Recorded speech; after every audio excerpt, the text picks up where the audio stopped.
Kan komentar netizen aneh-aneh nih, ada yang bilang maaf deh azab atau kampus dia menanggapinya Ya, sebenarnya komentar netizen itu kan ada yang menggiring opini gitu. Sebenarnya ada yang mengarahkan ke arah sana. Kalau aku pribadi sih ngapain diambil pusing ya.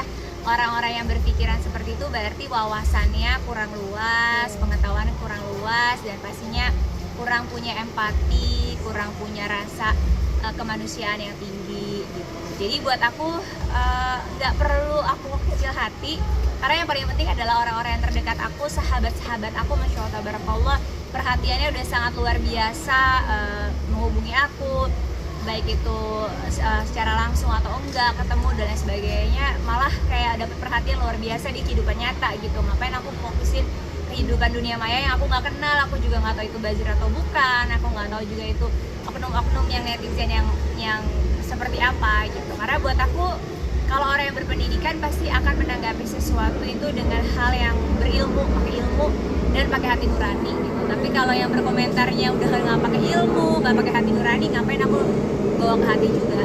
Teh persiapan Ramadan teh. Jadi reminder juga nggak sih kak? Kenapa? Itu jadi reminder juga nggak sih kak? Reminder tuh pasti, siapapun yang ada di hidup aku, apapun yang terjadi itu menjadi bahan introspeksi diri aku untuk jauh lebih baik lagi. Tapi balik lagi, aku juga kan tidak melakukan hal-hal yang mereka tuduhkan. Yang kemarin viral juga mereka yang viralin, dan rasanya itu hak pribadi aku dalam memilih, hak pribadi aku dalam menilai standar apapun itu kan hak pribadi aku gitu.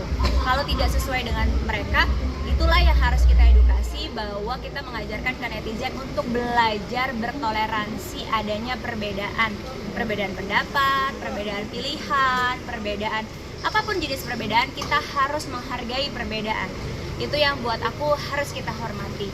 Jangan sampai karena berbeda jadi membuli, memaksakan kehendak.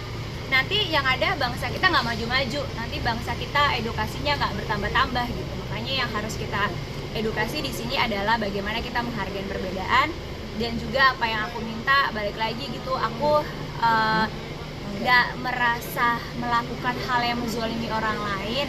Meminta seorang muslim mengaji itu bukan sesuatu hal yang hina, bukan sesuatu hal yang buruk. Justru buat aku sebagai seorang muslim wajib untuk mengaji.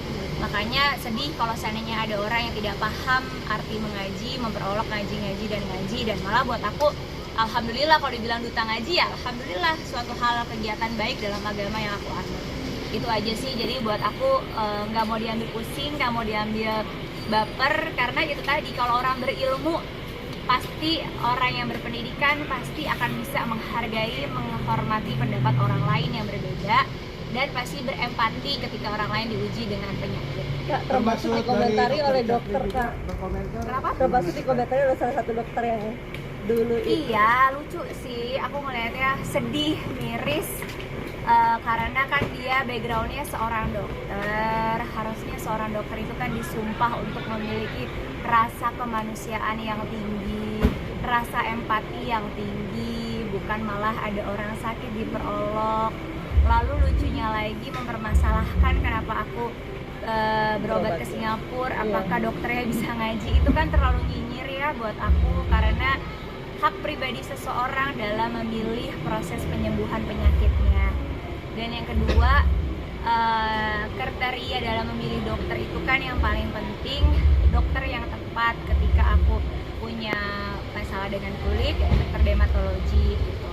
Kok disangkut pautin dengan mengaji, itu buat aku udah sarah banget lah. Dia juga orang yang berpendidikan kan, katanya kontennya konten edukasi, tapi kok ucapannya tidak mengedukasi masyarakat sehingga menjadi opini negatif ke arah yang nggak baik. Makanya sekali lagi aku tekanin di sini, kalau dia sakit hati pernah ditangkap oleh polisi, jangan sakit hatinya sama aku. Dia juga harus introspeksi diri, kenapa aku melaporkan dia pada saat itu.